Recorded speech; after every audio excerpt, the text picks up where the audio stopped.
میں کیا بتایا؟ قریب ہونا، قریب ہونے سے معلومات ہوتے ہیں. اسی لیے مہدی موعود علیہ السلام فرماتے ہیں صحبت صادقین فرض ہے. صحبت کی کیا ہے؟ یہ جمع غفیر جو بیٹھا ہے یا صحبت ہی ہے. بہانہ الگ ہے، وہ الگ، لیکن فی الوقت صحبت میں ہے. چند باتیں آپ کو معلوم ہو رہی ہیں. اور دوسری چیز، فیض کبھی بھی یاد رکھیں دکھنے والا نہیں ہے، اور اس کی بنیاد اللہ نے آدم علیہ السلام سے فیض کی بنیاد ڈالی ہے. حضور صلی اللہ علیہ وسلم کے زمانے میں بھی تھی. مہدی موعود علیہ السلام نے تو بی بی لہدادی سلام اللہ علیہا کی وصیت پر بحریام کی بنیاد پڑی. اب معاملہ یہ ہے کہ بحریام کیا ہے؟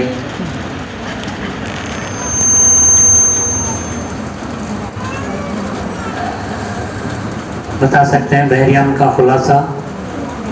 بحرے فیض ولایت محمدیہ مقیدہ و مطلقہ وہ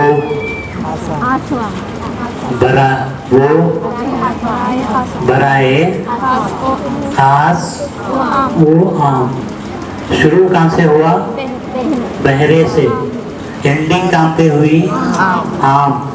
تو وہ بحرا اور یہ عام. اب کہاں جا رہے ہیں بولے تو اتنا لمبا بولنا پڑتا تھا.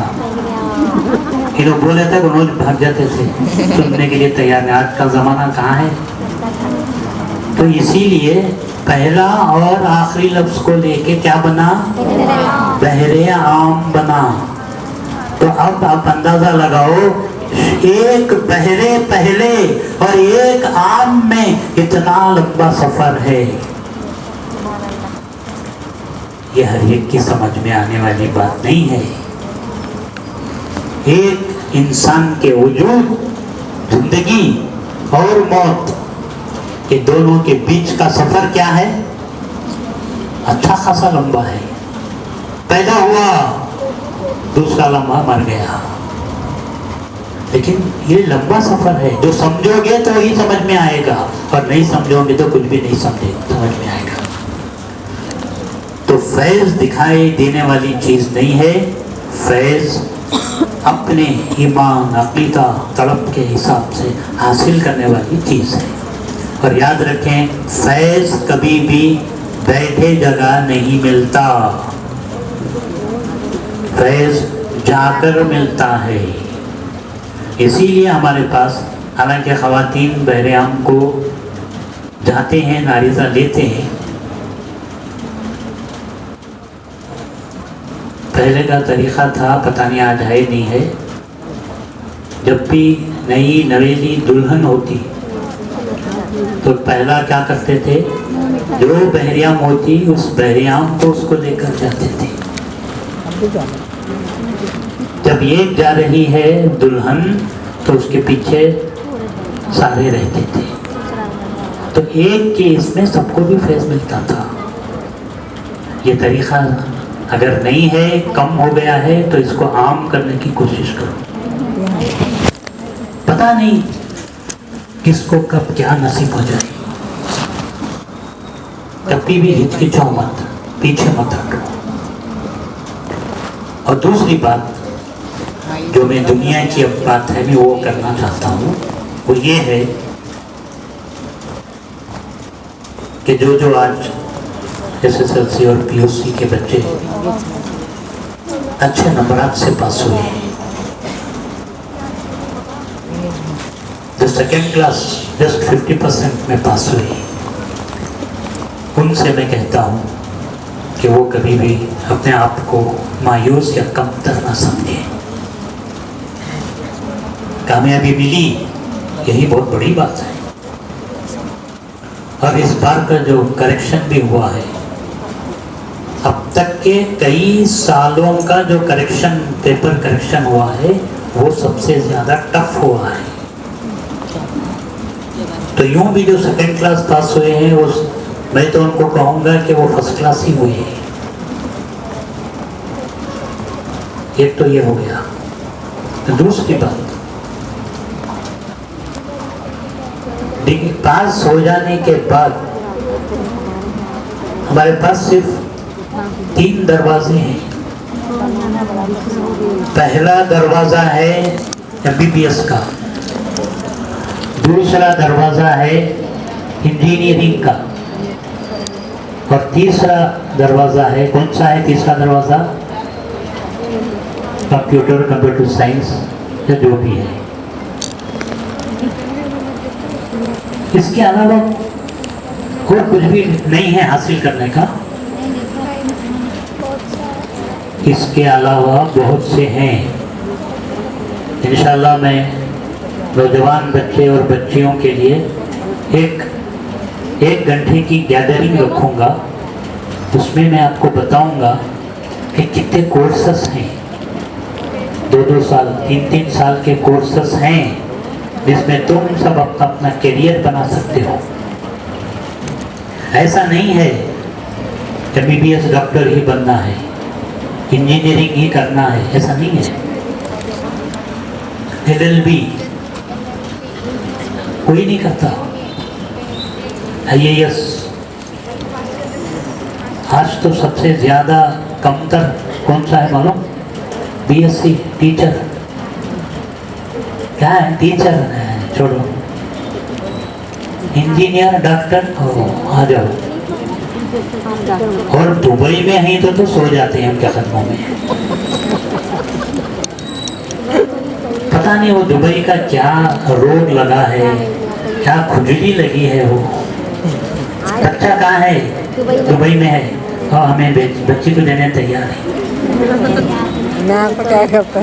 نظروں کے سامنے ہے، عمل ہے، اچھا ہے، خالی ذرا کم کماتا ہے. ہمارا دل وہ بچی کو دینے کے لیے تیار نہیں ہے. انہیں پتہ نہیں ہوا کیا کیا چن کھا رہا ہے، ہمیں دینے کے لیے تیار ہے. خدا را یہ ٹرینڈ کو بدلو. تحقیق کرو کیا کیا ہمارے پاس کورسز ہیں. میں بڑی اسکول کالج میں نہیں پڑھا. میری بچی کو بھی میں علمین ملادات میں پڑھایا. میں کتابیں وہی ہوتی ہیں. والدین جو نظر رکھتے ہیں بچوں پر. آج میں والدین کو بھی ایک بات کہتا ہوں. SLC ہو گیا بچہ، سمجھتے ہیں کہ ہم نے ہمارا کام ہو گیا، ہمیں کیا کرنا ہے کرنے. ہمیں تو پڑھائے لکھائے، 3 لفظ بڑے پیارے ہیں والدین کے. پڑھائے لکھائے بڑا کر دیے، اب تو دیکھ لے کیا کرنا ہے. آئندہ پڑھ، نہیں تو کما کو لا. یہ ہمارا ٹرینڈ ہو گیا ہے. نہیں، میں کہتا ہوں کہ جیسا 10 تک والدین اس کو سپورٹ دیتے رہے، جب تک کہ وہ ایک سند حاصل نہیں کر لیتا تب تک بچے اور بچیوں پر نظر رکھنا چاہیے. پھر اس کے بعد سند مل گئی، پھر میں کہتا ہوں کہ اب تم آزاد ہوئے. اب تم آزاد ہوئے، اس کو کیا کرنا ہے؟ اس کو قید میں کرنا ہے. اس کو قید کیسا کرو گے؟ شادی کر دو، قید میں ہو جائے گا. تو والدین کو بھی چاہیے کہ وہ اپنے بچوں پر زیادہ ورک لوڈ، اسٹڈی کا وزن نہ ڈالیں. دیکھو اپنے بچے کو، اس کی قابلیت کیا ہے، اس حساب سے اس کو پروان چڑھنے دو. انشاءاللہ وہ اتنی اونچائی پر جائے گا کہ تم حیران ہو جاؤ گے.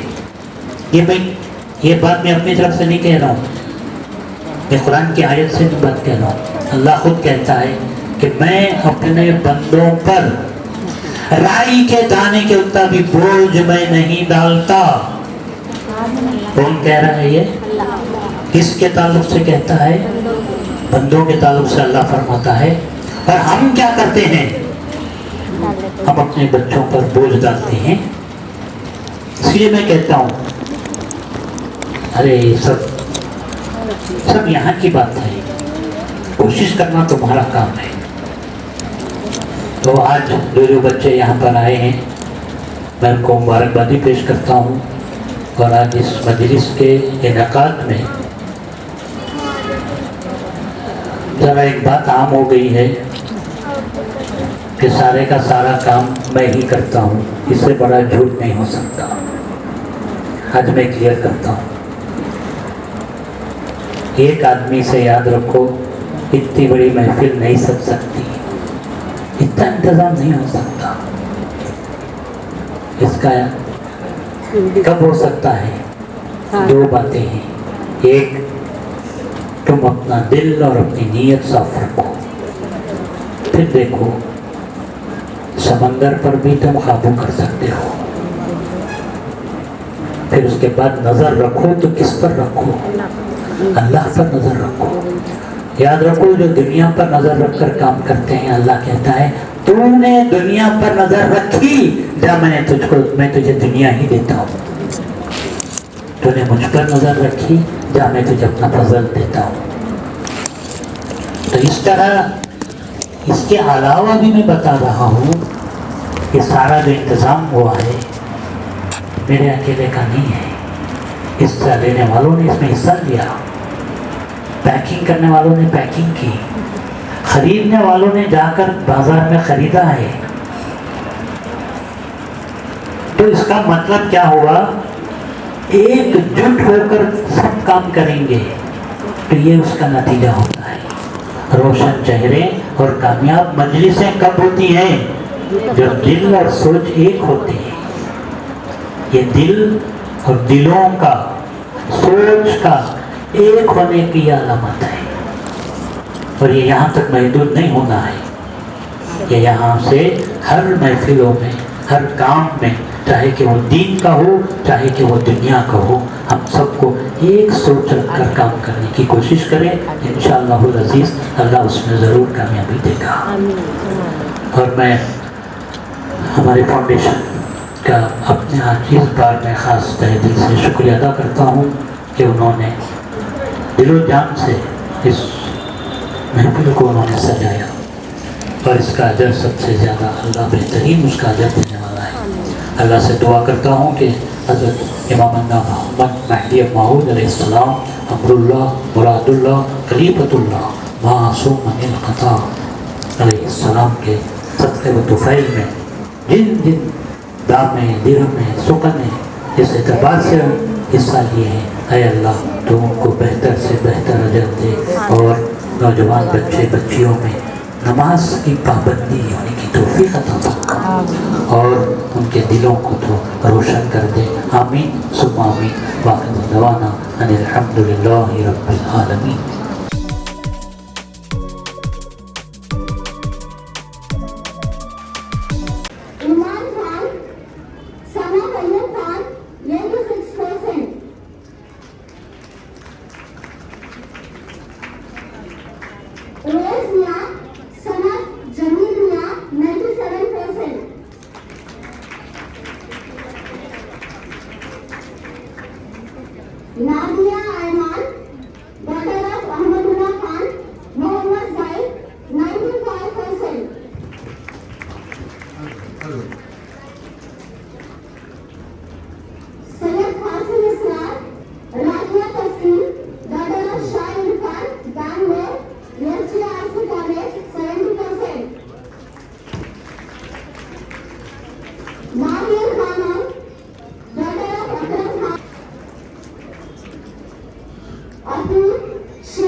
بچوں کا استقبال کریں, زوردار تالیوں کے ساتھ بچوں کی حوصلہ افزائی کریں. آپ کی تالیوں میں بلندار ہونا چاہیے.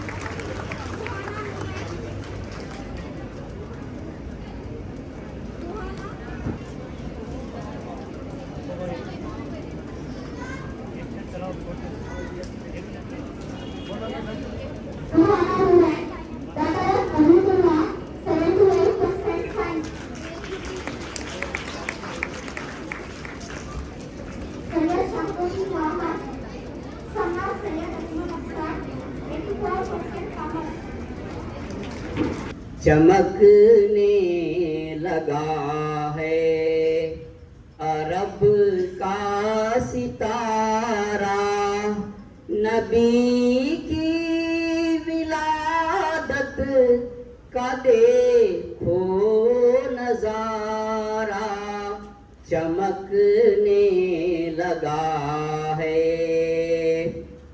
وہ آئے ہدایت کا فیضان لے کر، وہ آئے شفاعت کا سامان لے کر، خدا سے وہ آئے ہیں قرآن لے کر، خدا سے وہ آئے ہیں قرآن لے کر، مقدر بدلنے کا ہے یہ اشارہ، چمکنے لگا ہے عرب کا ستارہ، نبی کی ولادت کا دیکھو نظارہ، چمکنے لگا ہے محمد کا عنایت خدا کی، ابراہیم نے جن کے حق میں دعا کی، یہ ہے شان معصوم ایک بے خطا کی، یہ ہے شان معصوم ایک بے خطا کی، نہیں نام لے کر خدا نے پکارا، چمکنے لگا ہے عرب کا ستارہ، نبی کی ولادت کا دیکھو نظارہ، چمکنے لگا ہے گرے سارے اصنام توحید آئی، مناؤ خوشی مومن عید آئی، مناؤ خوشی مومن عید آئی، کہ پیدا ہوا مینا کا دلارا، چمکنے لگا ہے خزاں کا گیا دور، آئی بہاریں تھی ہر سمت، بس رحمتوں کی پھواری، یہ ہے وقت اب ہم خدا کو پکاریں، یہ ہے وقت اب ہم خدا کو پکاریں، ملے ڈوبتی کشتیوں کو کنارہ، چمکنے لگا ہے بہکتی